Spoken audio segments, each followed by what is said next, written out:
On the Dallas Opera Network, you're listening to Opera Box Score. Let's get ready to rumble! Wherever you are, however you're listening, it's America's talk radio show about opera. It's Opera Box Score. I'm George Cedarquist, joined this week by Oliver Camacho, Matt Cummings, Weston Williams, and Ashley Hardgrave. All right, this week, Chalk Talk. Still March. We're still mad like Lucia. So we're going to crown the OBS 2022 winningest composer of the last 300 years. And then, from the listener mailbag, we get the skinny on Jakub Józef Orlinski. Was he nude in London's Theodora, or was it false advertising? Plus 2-minute drill. The boycott of the boycotting of boycotted artists has begun. And that means you, Ildar Abdrazakov, if you're watching on TDO, you want to make sure you subscribe to the podcast. Get that full show. Stitcher, Spotify, you click follow, Apple Podcasts. You just hit the plus sign. Send us a voice memo. Get your voice on air. Email us your hot takes, operaboxscore@gmail.com. You're going to get an OBS beer coaster, and you're going to get an OBS lapel pin just for sharing your hot take. Oliver Camacho, I see that lapel pin. Yes, you do. And I finally have something to talk about that's sports related and Oscars related. So it's like the perfect tie it all in. It's good. It's good. I'm like the Venn diagram of people who really enjoy it. You're the 2-in-1 shampoo conditioner of this podcast. Nicely done. Venus and Serena Williams were the first two faces we saw on yesterday's Oscars broadcast. And then it went to a live performance of Beyonce singing on the streets. It's kind of confusing. It was from a tennis amazing. It was from their tennis court, like their home tennis court in Compton, where they were brought up. It was incredible. So everybody by now has heard about the slap that was heard around the world. I haven't. No, that was canceled by NBC maybe 10 years ago. But I just want to know how Venus and Serena feel about it. Like, that was ostensibly their movie, and who is this guy getting up there, and is he doing what they would want him to do? There's so many ways to approach this and think about this, and I've seen so many people getting up and defending his actions, and people saying that never resort to violence, and et cetera, et cetera. But I would just really like to hear what their opinion is. And I'm sure we're going to get some statement at some point from them, but not soon enough for me. Did you watch the Oscars? I did. Watching the end of that Oscar ceremony compared to a regular Oscar ceremony is like watching the Gilded Age compared to history. And that you're watching it and you're just like, what is happening? How is this occurring? Weston, you skipped the Oscars. I did. All I know is that Hans Zimmer wore a bathrobe to get his Oscar, which is really, just the vibe I want out of my award shows. And Ashley, you're drowning your sorrows. I am. Both in what was the Oscar telecast. Seriously, for a minute, I was like, did I take an edible and forget about it? What's happening? By the time they got to the in memoriam and then Liza in the wheelchair, I was face down on my couch. I was like, nothing is real. I can't take it anymore. More importantly, though, the Razorback update that nobody asked for. R.I.P. Razorbacks. You made it to the Elite Eight. But then in the season where Coach K will not die, Duke has made it to the Final Four by defeating my Razorbacks. But it was still a very good season. Lots more basketball coming up this week. And of course, the OBS Opera Bracket, which is right now. Chalk Talk on Opera Box Score. Chalk Talk this week. It's the third and final week of the annual OBS March Madness and Opera Bracket. This time around, it's all composers. Oliver Camacho, let us work through these initial throwaway rounds and get to that final. So we're going to talk first about the first quarter, which is the 18th century quarter. We had Handel versus Rameau and Agnesi versus Gluck.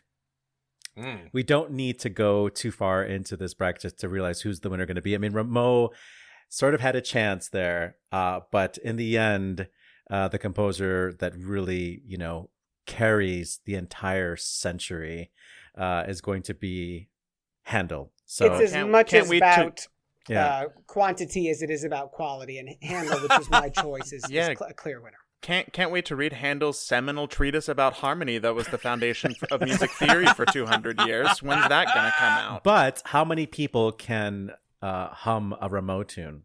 If you don't Me, know every day. Renier Plaisir Vous Séjour, êtes like, raisonné, you're missing out. Then we go over to the 21st century quarter. We had Terence Blanchard versus Kaya Sarayaho. We had Missy Mazzoli versus Ian Bell. So 2 women and a black man show up in the 21st century, which is very exciting for just opera in general. I felt like Sarayaho was probably going to come away with this quarter, but I just saw Fire Shut Up in My Bones. And while there maybe isn't so much new musically happening in that opera, the audience loved it, and the audience was able to access the music. And I think that's maybe the point of 21st century opera, is that we can tell new stories using tried and true musical devices because the people who are telling the stories are new in the opera community. So let's go ahead and, employ jazz, employ tonality. The harmony doesn't have to be that complicated. It doesn't have to be, super academic use of counterpoint. But we have this feeling of jazz. We have this feeling of gospel. We have, somebody who's a skillful orchestrator from his years as a film score composer.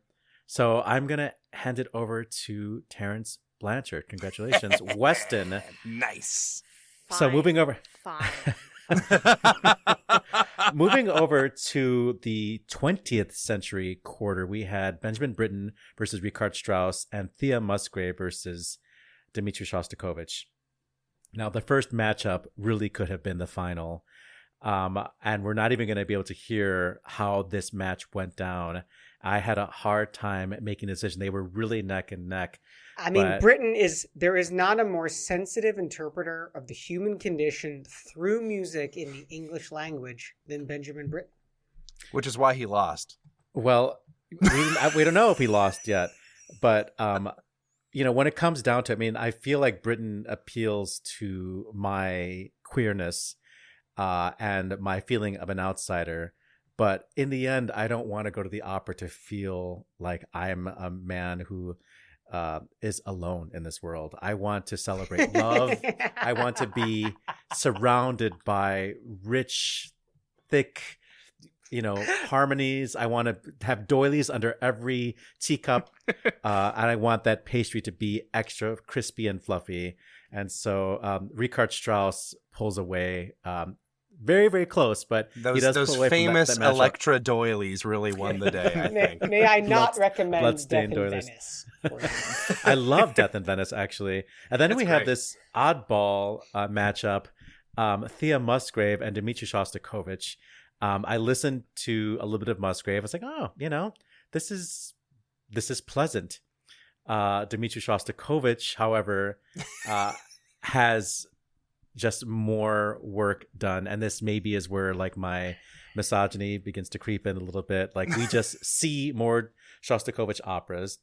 And he has like this twisted, surrealistic sense of humor that feels very of the time, very anti-establishment and funny. And I love Moscow Cheremushki. And I'm also a fan of The Nose. Not a big fan of Lady Macbeth, but I remember really enjoying The Nose and Moscow Cheremushki. And so just for the sake of, a white guy, we got to hand it to a white guy every now and then. Thanks, Oliver. I appreciate that. Don't want to be accused of reverse racism. Next time Ash is in the same room with you, she's going to hit you so hard you go back to your home planet, dude. In the middle of Women's History Month, you knock out Mary Queen of Scots. How very dare you, sir. So we go to the most complicated quarter, which is the 19th century quarter. And we had the first matchup of Richard Wagner versus Pauline Viardot. and the second matchup of Gaetano Donizetti versus Arthur Sullivan. Well, I am a singer, and I love the voice, and I love melody.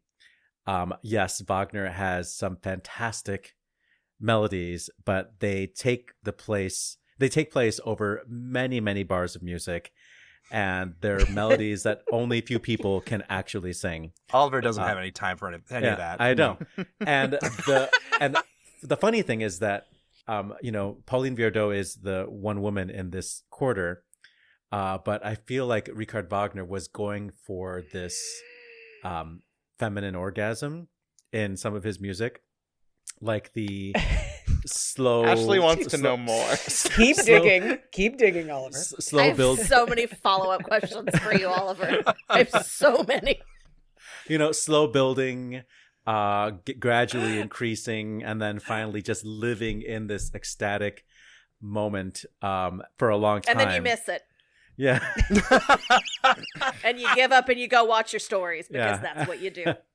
And I'm not one who knows how to revel in that type of pleasure. I actually enjoy the sort of frothier, more bonbon pleasures of the music of Viard. I'm so glad you went there. Where frothy could have gone in so many terrible directions. Are we high? What is happening? This is the edibles from the Oscars again.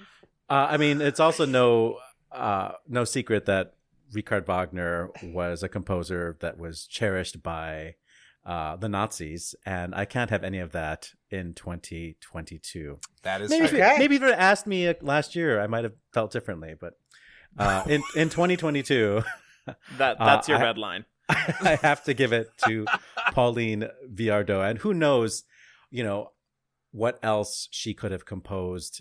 She was fluent in like 5 languages, and she had her own Gesamtkunstwerk. She did 2 of her own librettos, and she had that Russian novelist Turgenev as one of her librettists. So if she had focused more on composing rather than having an amazing singing career, we might have had more operas from her. But what evidence there is of her work, I think, is delightful. Which brings us to Arthur Sullivan and Gaetano Donizetti. Real nail biter. Yeah, This is why it's a nail biter. Is because whether you like it or not, Gilbert and Sullivan are the gateway. Okay, we're talking about for composers Americans today, so. into opera. Okay, if you're American and you're trying to get into this art form, you are going to start with Gilbert and Sullivan. George, that might have been true in like 1915, but I really don't think it's true anymore. We have this thing called musical theater now that I would say is a much more common gateway for the youths of today. So you're calling Donizetti musical theater, is what you're saying. I'll make a correction. It's the gateway for white Americans into opera. And I am not a white American, unfortunately. And I think Arthur Sullivan's music is really delightful, and I do enjoy some patter and some witty lyrics. But ultimately, I am a melody guy. And Donizetti has some of the most beautiful melodies in all of opera. And as Matt said last week or 2 weeks ago, how there's something for everybody, and how you have like this sort of, one hand it's very bel canto, one hand it's portending Verdi.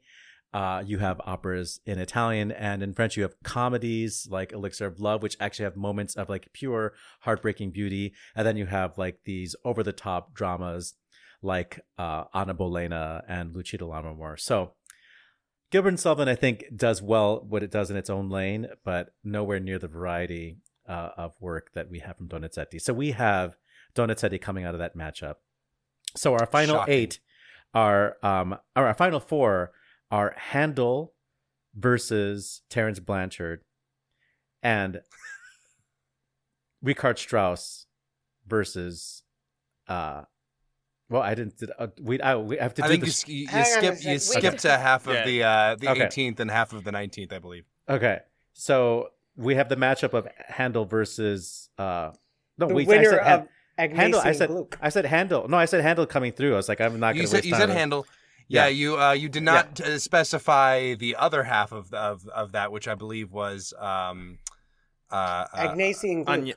Agnesi versus Gluck, Gluck. Gluck and Agnesi. No, yeah. I said it was a no-brainer. Handel just like sailed through. Like there is like no, there was no even reason to discuss it. Unfortunately, just sailing Handel through. beats everybody. Okay, Yes. that's fair. That's fair. Okay, I got you. So we have Handel versus Terence Blanchard, and we have the matchup of Richard Strauss versus Shostakovich. For me, it's a no-brainer. Richard Strauss is going to take the win there. So we have Strauss in that corner, and then we have this final quarter of Donizetti versus Pauline Viardot. Very complicated. A true bel canto showdown. If we're It is being a honest. true bel canto showdown, and I'm going to say that in 2022, we still remember Pauline Viardot's victory from last year, and she is just one of those people that just repeats. It's like you don't even.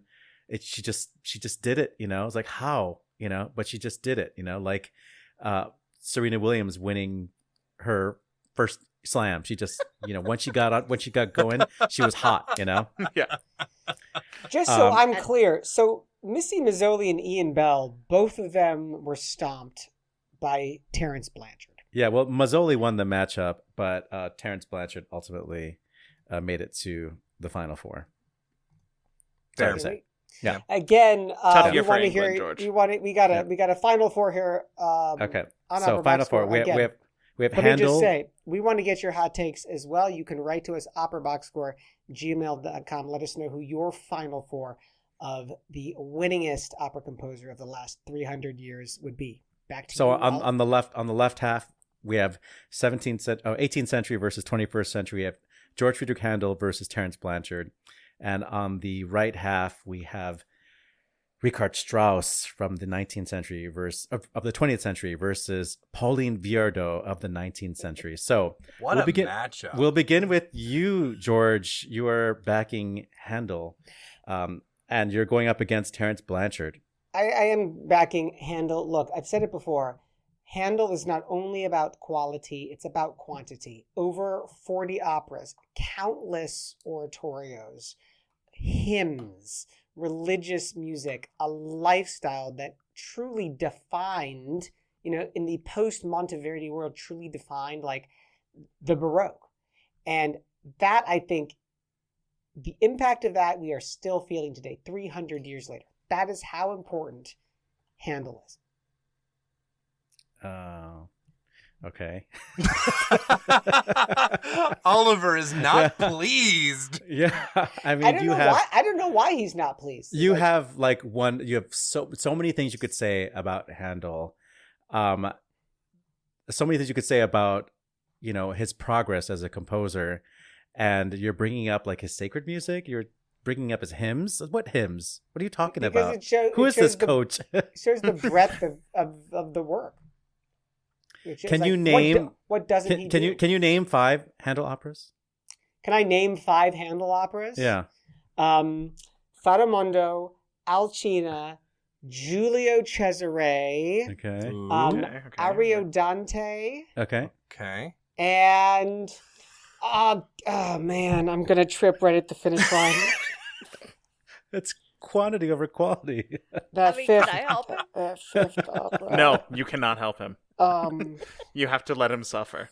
I was wondering which one of you was going to end up with egg on your face, but shoot, not the one I expected, to be honest. Okay, that's fine. You which of the ones you did name, which do you think is his strongest, and why? Alcina was the first Handel opera that I ever worked on, so it will always so I have guess a that's like special a drink. place in my heart. And the clip that I have is it's Verdi Prati, which Ruggiero sings in that opera. Everyone, you all were teasing me in the pre-show meeting, like, why'd you pick Alcina? Why'd you pick that aria? Because it's personal, baby. Because I love it and it brings back memories for me. And if that's not the point of music, I don't know what is. Ooh, going with the emotional response. Okay, so Yeah, we're gonna to hear try a to little- sink that 3. We're going to hear a little bit of Verdi Prati sung by Mette Beaumont. I assume this is from the Alan Curtis in Complesso Barocco recording? I believe so. Yeah, that's the studio recording. Okay, here we go. Some Verdi Prati, some green Pratis? Prati.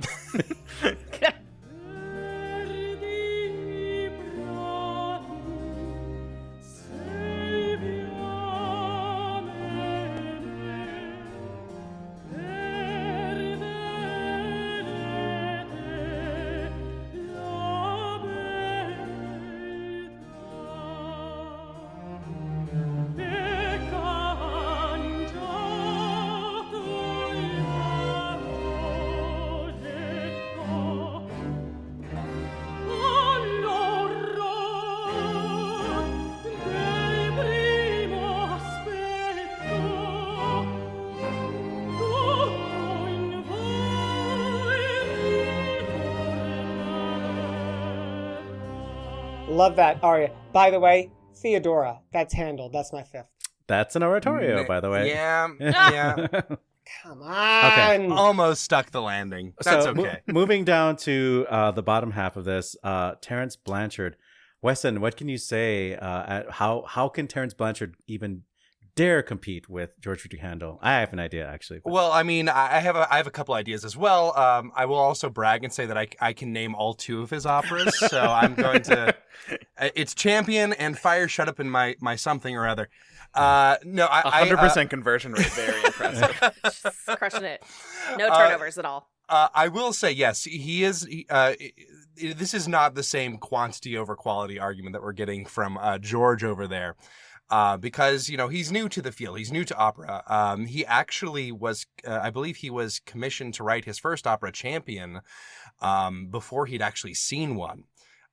Which, in some ways is kind of like shocking and like, oh my God, how could you, step into this completely new art form? But in some ways that for me is what Terence Blanchard as a composer is all about. He's all about, bringing in the outside perspective, the non-white, non-male, non-British perspective, as much as I love Handel's music, we have to really acknowledge like his very, very strong ties to colonialism.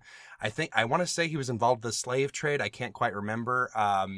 But certainly there's a lot of baggage that comes with a lot of these older composers. And while I don't think that's necessarily any reason to stop listening to their music, especially when Handel cannot benefit from us listening to his music, he's been dead for a very long time. I do think that when we're talking about living composers, what the future of the art form is about, we need to be finding people like Terence Blanchard. And like Oliver, I went to a performance of just this past week, and he's absolutely right. The audience there was in it every moment. The story was relevant. I took my fiance, who is an complete opera neophyte. She's been to one opera prior to this, and this one was the first one that really spoke to her in a way that she had never encountered before on the operatic stage. And that's because it's a modern story. It's a contemporary story. There's something that it could only have been told by the group of people who put it together, by Terence Blanchard and the librettist Casey. I think her name's Casey something. Casey Lemons. Casey Lemons. Thank you. Yeah, she was fantastic libretto.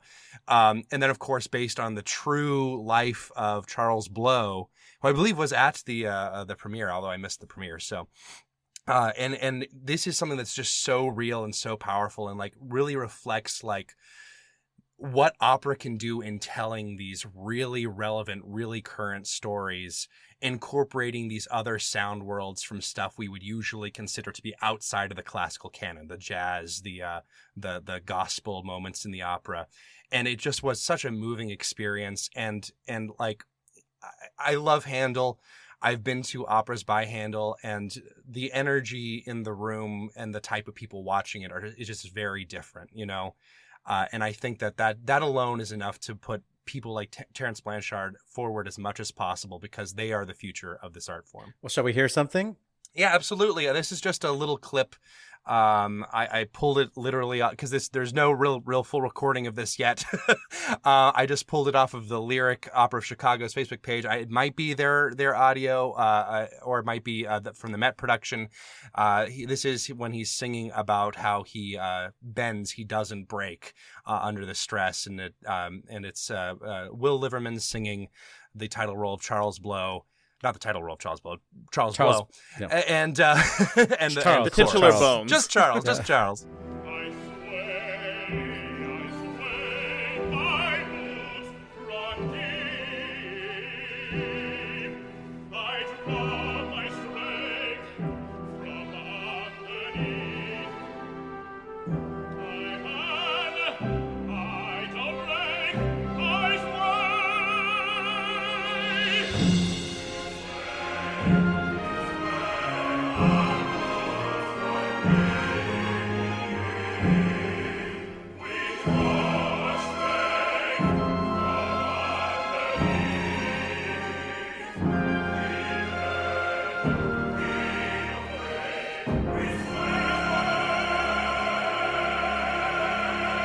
I don't know what you call this in sports when there is just like a team or even an athlete that just does so well no matter what type of day they're having, they just succeed, and maybe lazily they are able to succeed. Is there a phenomenon like that you can think of in sports? Is there an athlete or a team that's like, you're not even trying, but you're winning? Oh yeah, there's the Phelpses, the Usain Bolts, the ones that are just, once they get to the top of their game in like a freakishly fast format, they're just like the Simone Biles. Like, yes, she's worked her tush off, but she's also just so much better than everybody else. No, what I'm saying is that, like, when you're in the audience and you see like your favorite team or your favorite athlete and they still win, but they win ugly, you know? Oh yeah. Those are my Hogs. My Hogs won pretty ugly. They took out the number 1 seed. It was, man, the thrill of victory, the agony of defeat. They took out the number 1 seed and then they lost to Duke the next day. It was exhausting. Well, in this matchup, I'm going to say it wasn't really a fair matchup, but Handel was having a really bad day today, and Terrence Blanchard comes away with it. I'm like, I never thought I would say this because I stan Handel. A card-carrying Standal is who we're talking to right now. 2022 was not Handel's year. Better luck next year. Yeah. The feeling of victory washing through my body to hear Oliver Camacho saying that is indescribable. I am floating. I don't even know who I am right now, but we have to finish this up. So we have music man himself. We have Richard Strauss versus Pauline Viardot. Ashley, can you kick us off with why Viardot should take this title? Well, first of all, I just want to remind you all that it is in fact Women's History Month, and this is the one woman that is left in play. Listen, Viardot, here's what's magical about Viardot is that she's somehow someone that's been gone for 150-ish years, but we're just now sort of uncovering and discovering things about her. She was celebrated in her time, but she's making a comeback. She's actually hot right now. A Dead Lady is super freaking hot right now in terms of productions, in terms of people learning about her. She's the topic of dissertations. She's the topic of shop talks. People are finding these operas. The recording that I'm sharing with you today, the world premiere recording was 150 years in the making, and it came out in 2018. This was an opera. This was a piece that was in somebody's private collection, hiding for years and years and years until Harvard finally got it donated to them, and now it's coming out. So she's somebody that's got that combination of polish and potential, because we don't know what else is still out there. Do I need to remind you one more time that it's Women's History Month? Also, she is a returning champion, which means she's riding away from 2021. She's somebody who, in the small amount of work that we have from her, we do have 5 operas from her, which is not as much as some other people in this bracket, but each one of them is, if you look at the melody, if you look at the orchestral structure, they are quintessential 19th century opera. They can go toe-to-toe with any male output that's out there. One more time, it's Women's History Month. Le sol, le sorcier, pou, pou, pou, pou, pou, se rager. Le sol, le sol, le sol, le sorcier, pou, pou, pou, pou, pourra se venger. Le sol, le sorcier, pourra se venger. Ah, ah, oh, oh, pourra se venger. Ah, ah, oh, oh, ah, ah, oh, oh. Il saura se venger, il saura se venger.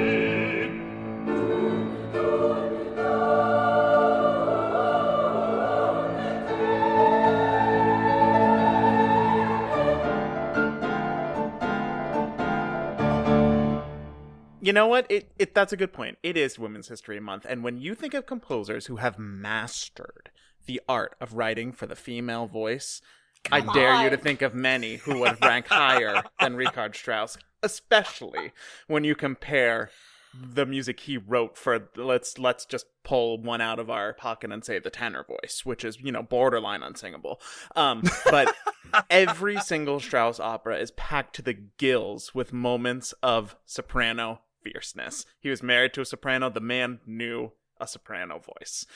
We talk about range. Richard Strauss has the range. You've got everything from really intimate moments like the sisters duet in Arabella to the most bombastic thing you can ever imagine the entirety of Die Frau ohne Schatten, which somehow beats Rosenkavalier, Elektra, and Salome, and I stand by the fact that I also can't think of a composer who more encapsulates the state of opera in the 20th century than Richard Strauss. That kind of push and pull of dynamism and boundary breaking and conservatism, and sometimes being both of them at the same time. Like, very new, very avant-garde, but like dressed up in this neo-romanticism that hides all the difficult rhythms and harmonic languages that he was more or less inventing on the spot.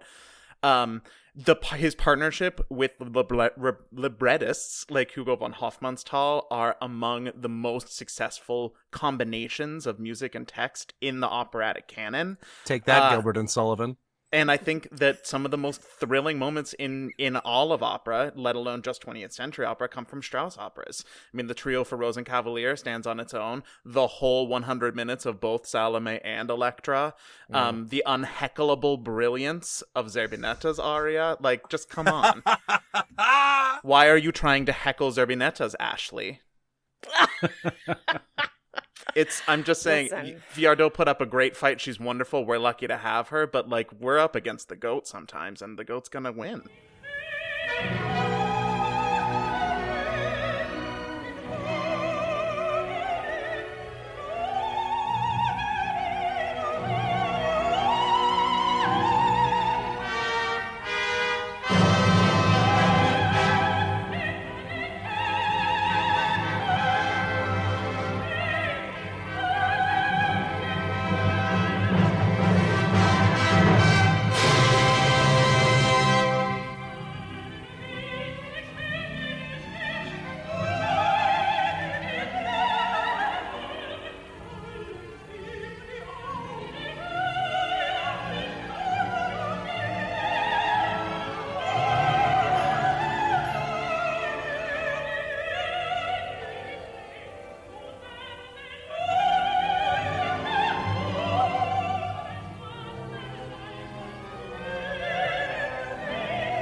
So I think Pauline Viardot, she really came through in her matchup against Richard Wagner.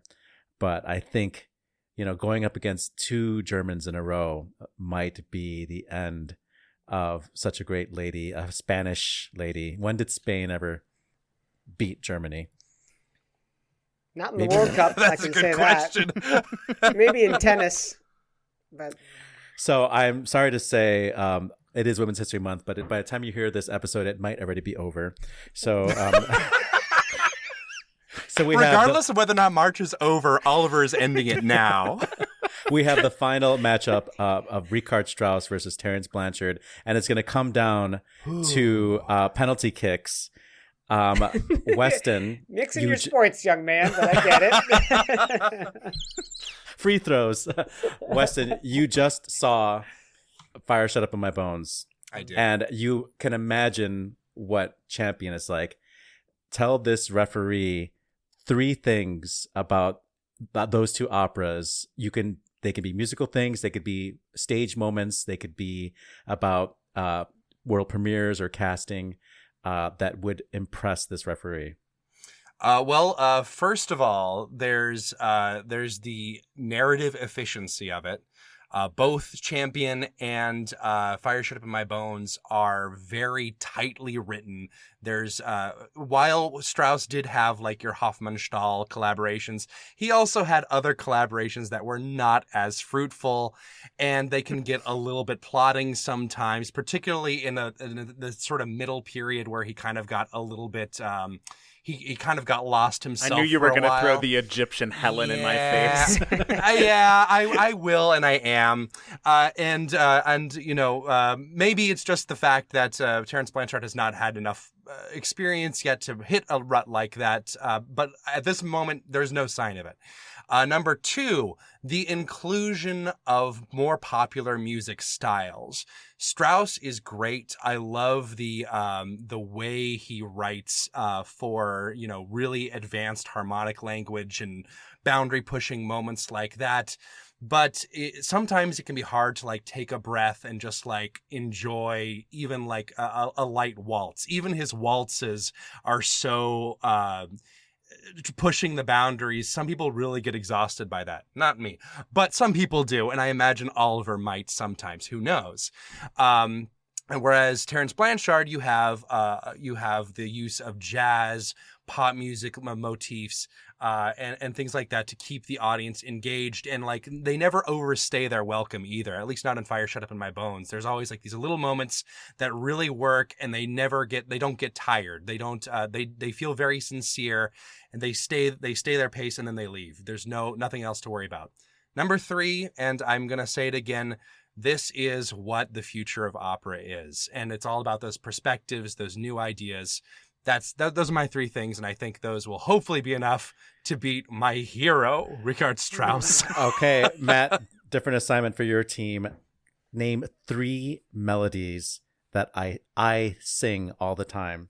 That every time they are even barely on the radio, or like I'm looking at my wall of CDs, like, oh, I see that CD, I know exactly what melody happens at minute 17 of that disc. There is no way that you can't sing the composer's aria from start to finish.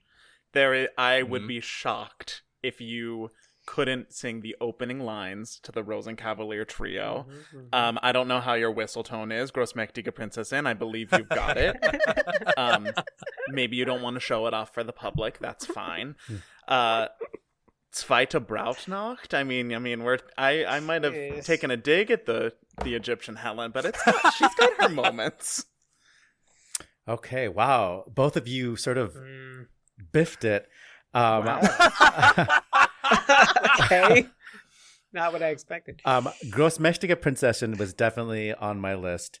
You did not mention Mein schöner Schatz from the first act of Der Rosenkavalier, one of the most heartbreaking, beautiful utterances in all of opera. And the Rosenkavalier trio is, in fact, another one. I literally said 2 of those 3. Yeah, but I was waiting for you to say Failing grade. Es gibt ein Reich, That's true. There are but you know what? That's because there are so many gems. It was hard to pick just 3. Yes. And then we have Weston not even mentioning gay, and how much. Oh, damn it! You're right. And how much? I'm a fool. How much male nudity seems to be in both of Terence Blanchard's operas. That was like the no-brainer. It's like, Oliver, you like to see like shoulders exposed, so come to these operas. Maybe a little flirtatious ankle. A shapely calf, even. But in the end, I have to go with the composer of the 20th century. Yeah. It's Richard Strauss. Taking this year's 2022 OBS March Madness bracket, this time around the winningest composer of the last 300 years of opera. Congratulations, Richard Strauss.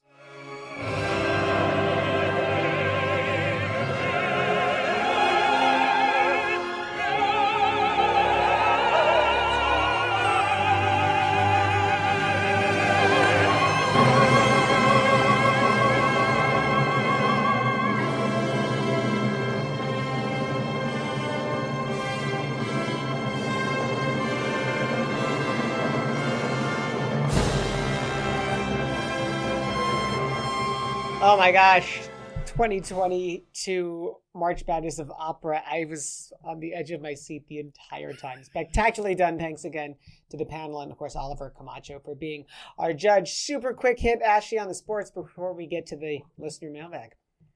Announced right before we started recording this evening, the NFL has made an announcement that they are requiring all of their teams in the league to hire either a minority or a female coach to their offensive staffs, requiring that this new assistant work very closely with all of the team's current head coaches. The reason they're doing this is because the majority of head coaches come from offensive teams. So they're saying if we hire more women and minorities on offensive teams, maybe those people will eventually advance to being head coaches. It's a fantastic pipeline. I like the idea. Let's see how it plays out. Listener mailbag. It's right now. Lots of letters coming in the past couple weeks. Again, if you write in, super easy, operaboxscore@gmail.com. You get that OBS beer coaster and the OBS lapel pin. If you're watching on TDO, you're going to see this amazing Opera Box Score flag right behind me. But you do not get that. That is mine. Our first letter today comes from a listener in London who is listening to the show very carefully because his name, Morag, do we know? Is it Morgan? I don't know. It is Morag, but... Morag, okay. Gender wasn't Hi, Morag. indicated. Morag has listened to the show and knows exactly the question that needs to be answered. London-based listener here and first time writing in with some notes on the ROH Theodora, which I saw and loved. Given Oliver's concern in your latest episode at possible missed nudity opportunities, I thought he'd like to know that Katie Mitchell found narratively justified reasons for Orlinski to remove his clothes in all 3 acts. Plus, Act 2 ended with him pole dancing while the chorus sang "He Saw the Lovely Youth," which you probably know since I think most reviews felt the need to mention that. My dancer friend who came along knowing little about opera was suitably impressed that JJO on the pole in a glittery dress, wig, and heels is a new bar for all feminist reinterpretations. Also frustrated by the "what was all the fuss about" reaction some of the reviews, though I agree the advice that it was inappropriate for under 16s was excessive. But this just feels overdue at Royal Opera House, given the bleak track record of a lot of opera houses when it comes to depicting sexual content, violent or otherwise, in a way that doesn't feel gratuitous. Plus, as a female audience member, I usually can't trust that what I'm seeing on stage has been released with the safety of the performer at heart, which among other more serious problems tends to take me out of the performance. So it's encouraging to see that Royal Opera House is taking this more seriously. Thanks for helping this non-musician go down the rabbit hole with this weird and wonderful art form. Signed, Morag or Morag. Yep. Thank you. Now we know. Man, we missed it. Maybe there's a movie out there. Also, I just want to do a sidebar and say that JJO on the pole is going to be my new curse word for like any situation. Yikes. Did anybody see the McSweeney's article about Timothée Chalamet? All I could think of while I was watching that last night was the other 2 episode about when Carrie gets gay baited. Weston, we had another listener mailbag right in, this one on Philip Glass. Yes, this is a note from Samuel, who I believe is based in Seattle. Hello, Samuel. They say, I'm not entirely sure of the gender, I really enjoyed your conversation about Philip Glass. Not long ago, I used to be one of those people who didn't understand opera at all, but I've always liked classical instrumental music, especially the music of Philip Glass. And he eventually went and saw that amazing production of Akhenaten featuring friends of the show, Anthony Costanzo and Zachary James. Yeah, and the whole Annie gang. Rosen. Yeah, everybody was in that one. I said Will Liverman in that too. I forget. Anyone is in there if you believe hard enough. He should have been if he wasn't. They quickly became obsessed and they started watching more. And once the pandemic hit, they were kind of sitting at home and started actually listening to our show. I just want to read a little bit of what they said about us. Samuel says, "Your show helped me to learn so much about opera and to make me feel like it wasn't something for stodgy conservatives. I especially value the social justice discussions, the interviews, and one team member's thirstiness." Wonder who that could be. I've ended up learning more, not just about opera, but also about classical music in general and even jazz with some of the rabbit holes I've gone down. He says, "I know a weekly program you must take an enormous amount of work, and I wanted to finally thank all of you for the work you put into it." And I want to say from the bottom of my heart, Samuel, thank you so much. This really warmed my heart, and thank you all for listening. And I hope that more people write in so you can get those free pins and coasters. Yeah, and send us a pic, Samuel. We're curious. I never thought of our listeners going down rabbit holes. This is both of these listener mailbags both went down a rabbit hole. Lewis Carroll must be so proud. 2-minute drill. Let's tee it up. This just in, the 2-minute drill.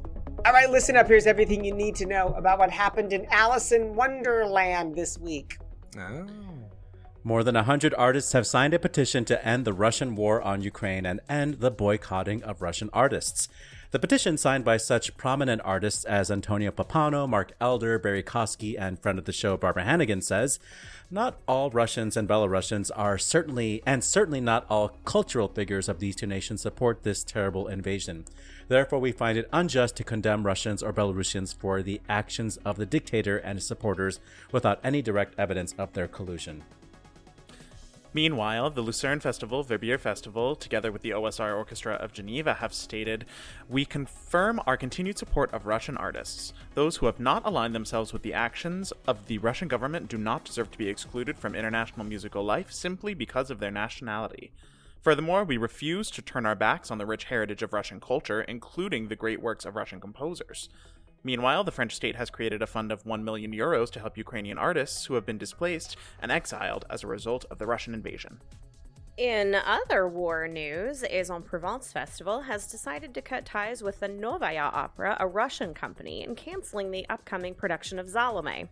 Meanwhile, Romanian National Opera has announced the addition of Anna Bodarenko, a Ukrainian refugee, to their cast of Eugenie Onegin. The Romanian company said that the soprano has been given, quote, essential assistance in terms of covering all basic needs for the last few weeks. Russian state agency TASS reports that Vladimir Putin has told Valery Gergiev to merge the Mariinsky Theater, where he is the chief conductor, with Moscow's Bolshoi, making Gergiev the director of both institutions. Putin remarked that the Directorate of Imperial Theaters was under single governments under the Russian Empire from 1786 to 1917, so it must be a good idea. Munich's Staatstheater am Gärtnerplatz is coming under fire for using, checking my notes, oh jeez, really? Blackface in their production of Krennic's Johnny Spielt Auf. A 600 signature open letter was presented to the company protesting the darkening of performers' skin with black makeup, like actual black makeup.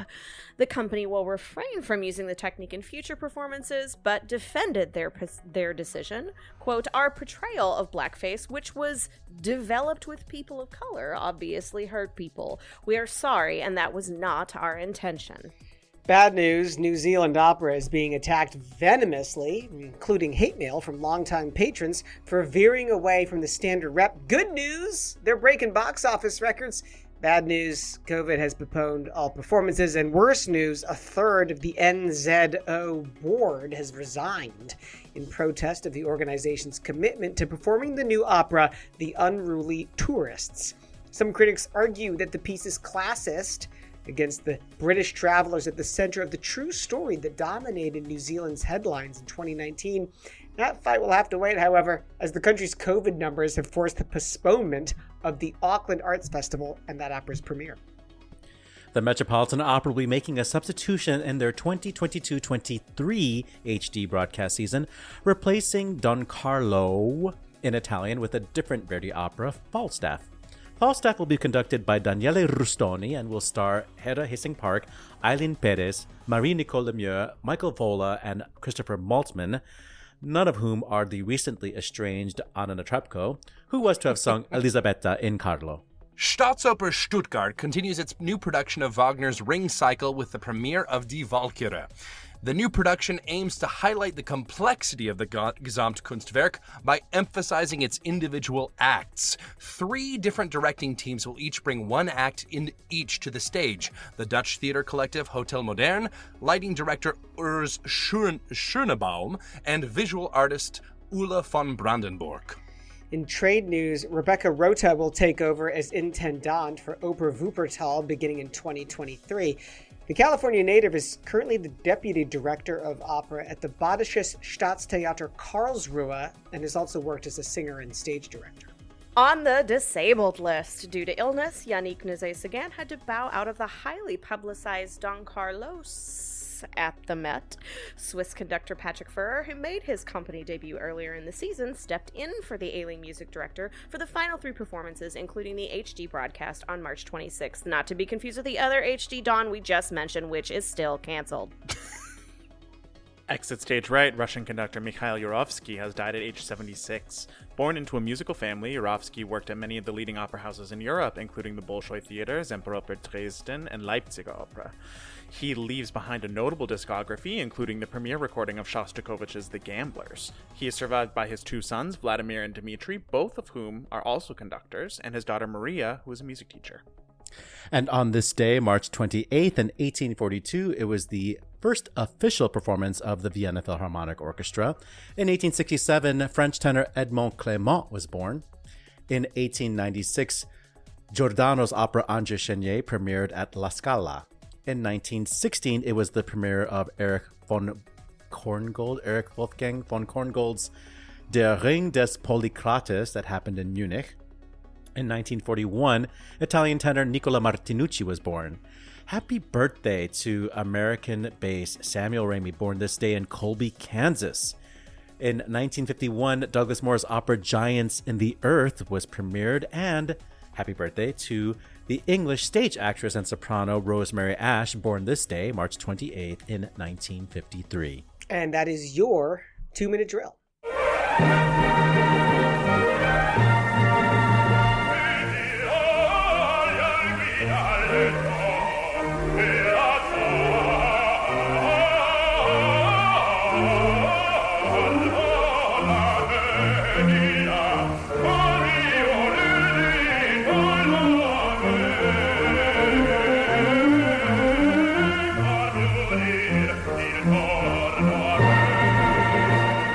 Samuel Ramey sounding like $1 million in 1975, singing Sibylar from Rinaldo. That's a Handel opera that took place in Houston.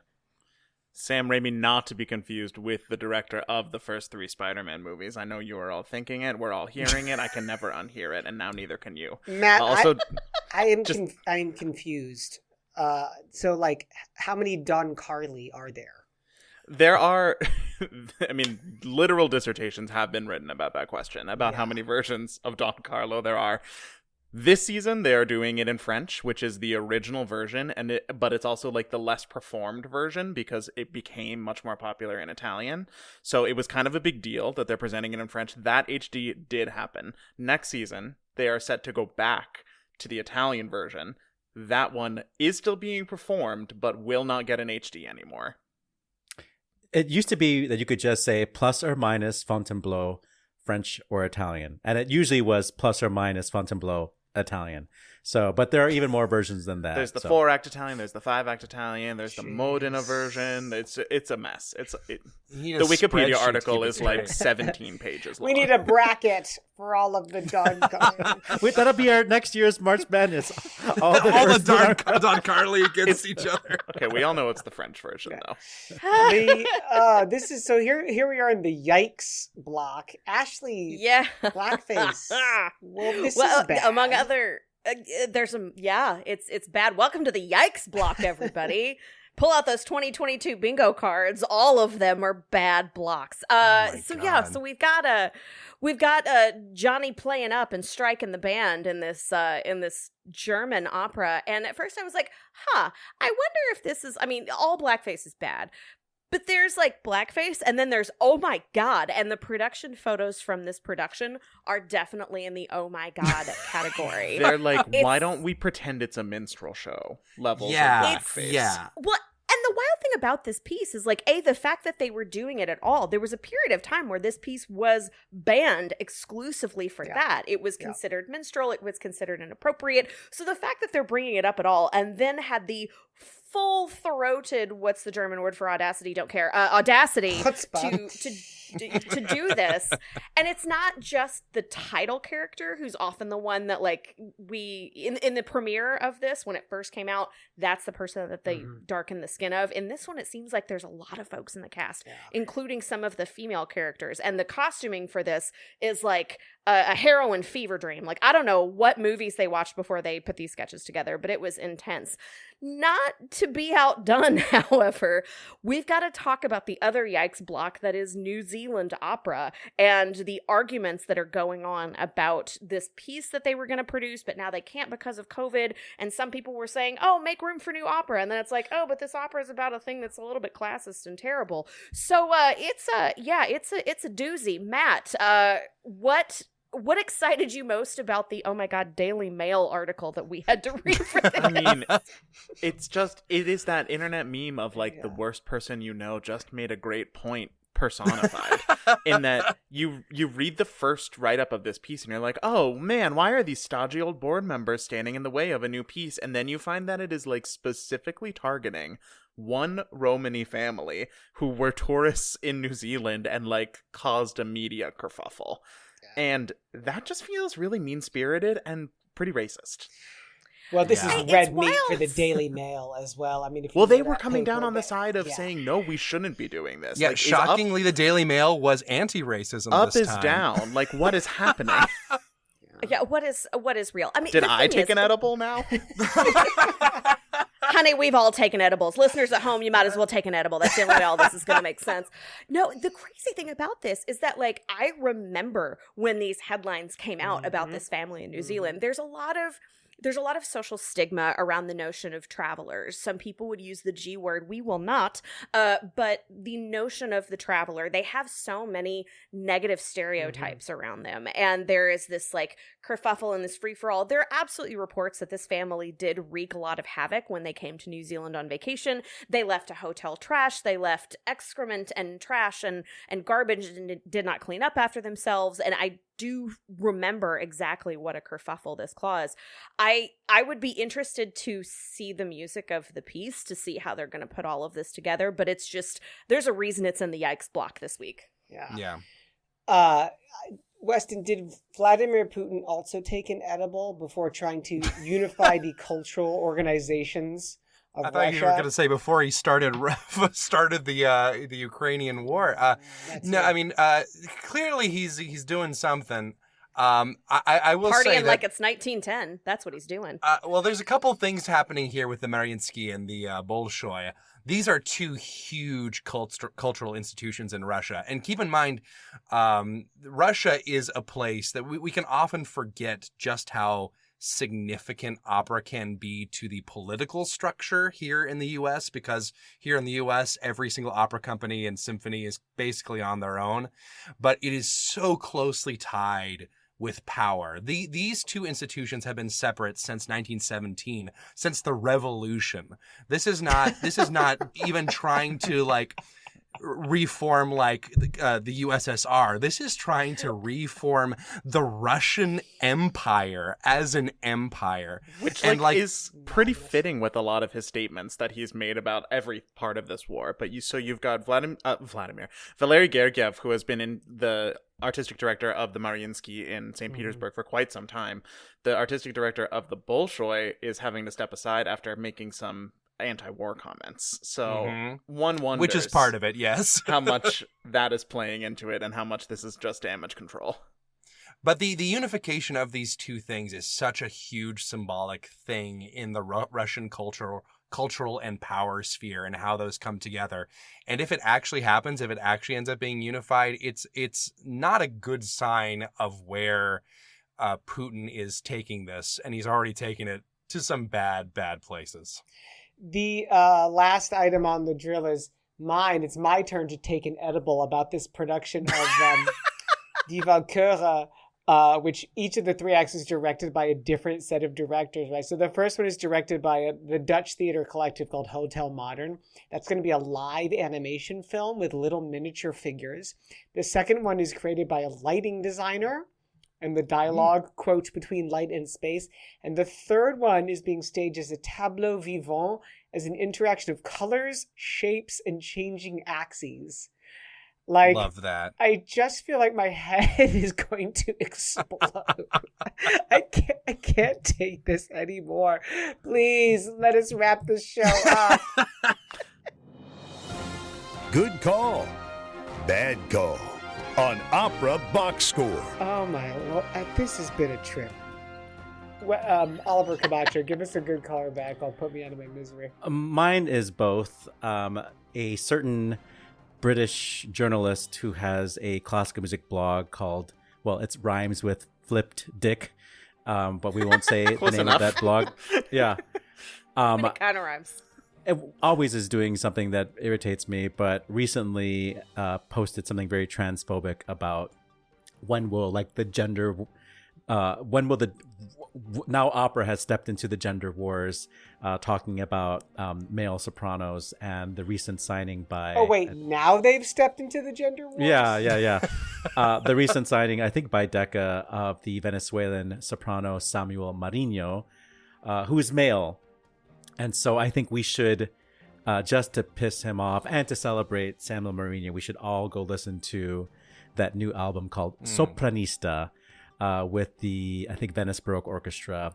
Once again, the name is Samuel Marino, male soprano. They exist. They're out there. Matt Cummings. I am really excited to see Fire Shut Up in My Bones at Lyric Opera this week. By the time you listen to this episode, I will have seen it. Weston Williams.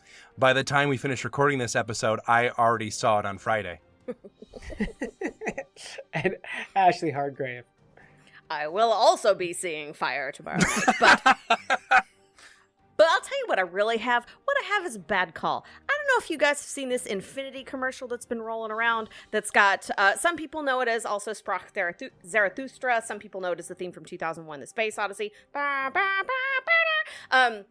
There's an Infinity car commercial with what can best be described as a mildly talented middle school band playing this theme, and then the mother closes the car door and then it's silent inside. But it's that commercial is in constant rotation, and if you've ever heard that theme poorly played by beginning level orchestral musicians, you know what fresh hell it is to hear it 14 times a day if you're watching live television. So bad call to Infinity. By the way, I'm not alone. There is a change.org petition with thousands of signatures asking people to get that commercial off the air.